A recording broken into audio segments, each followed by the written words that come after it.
Bible. Now I know a lot of children, even adults, when you say, let's look at the book of Hosea, they have to look it up in the table of contents, or they've never heard of the book.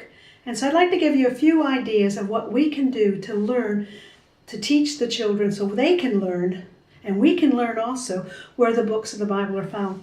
And what I have found very, very helpful is to put the books on individual cards. I have a whole set for the New Testament. You can write them out if you want, or you can type them out and glue them on. It's really whatever you want to do. And then I cover them to make sure that the children can handle them, and I usually have 2 sets, or if the group is larger, I have 4 sets. Took a while to get them done, but once you have them, they're always there. And I find them very helpful. Now, if you have the room and the time, I will put them down at one end of the room, and then they have to run down and pick up a card, bring it back. Then we sit in the thing and just say what the names are. Like some of the books are very foreign, like Deuteronomy. They've never heard of that book. But then as they get on an idea, we go over the books. Now, I usually start with the New Testament because the books are easier to pronounce. There is some difficult ones like 1 Thessalonians and that. But I find, especially with younger children, this is good. Because then after they've seen them for a while, they start associating the different books. Then, the thing that we try to do is to get them to put them in the right order. Now, I usually let them use the Bible and the table of contents at first. And then once they've got the idea of the books of the Bible, I make sure they don't use that. But it does help them to learn the books of the Bible. Then after they have learned them, we take a Bible and I show them where to find, like a simple way to follow the New Testament is they go to the middle and they come to the book of Psalms. If they take the last half of the book, the Bible, then they'll usually come to the book of Matthew if they've divided it correctly. And it just helps them. Now I usually put a little piece of paper or something in there so they know to go to the back when it's a New Testament book.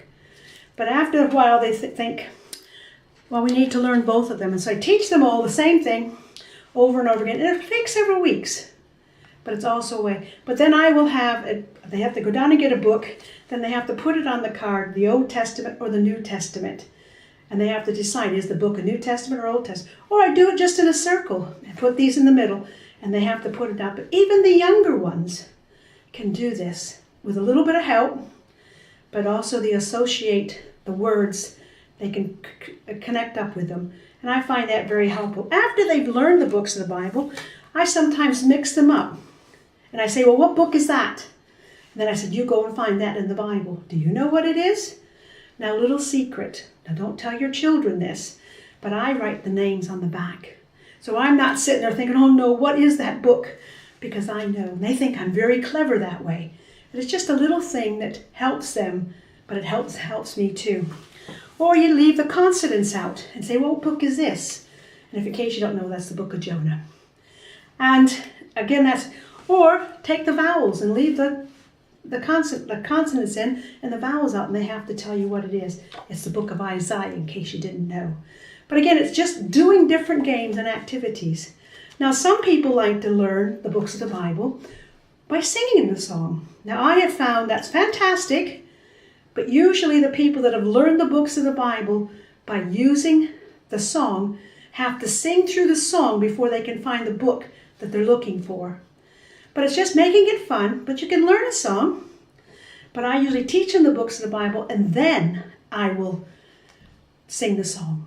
But again, it's just whatever you feel better. But that's just a few ideas. I make them up, and they do take time to make up. Then I'll have a bag that has books of the Bibles in it. And I take that to club, or I take one out to take to club, or I give it to my leaders to do if I'm not there for that day. And it's just to help them, to teach them the books of the Bible, so they know where they are in their Bible. So when we do a memory verse, you can say, let's look up this verse, and they can find it. Teach them how to find the chapters, the verses. But it does take time. We just can't take it for granted. They know. A lot of children today don't have a Bible, but I find it's very helpful. And I hope you have found these ideas helpful. I have gathered these ideas from different people, or I've adapted them myself, whatever. But you're welcome to use them, and I hope you've helped your teachers.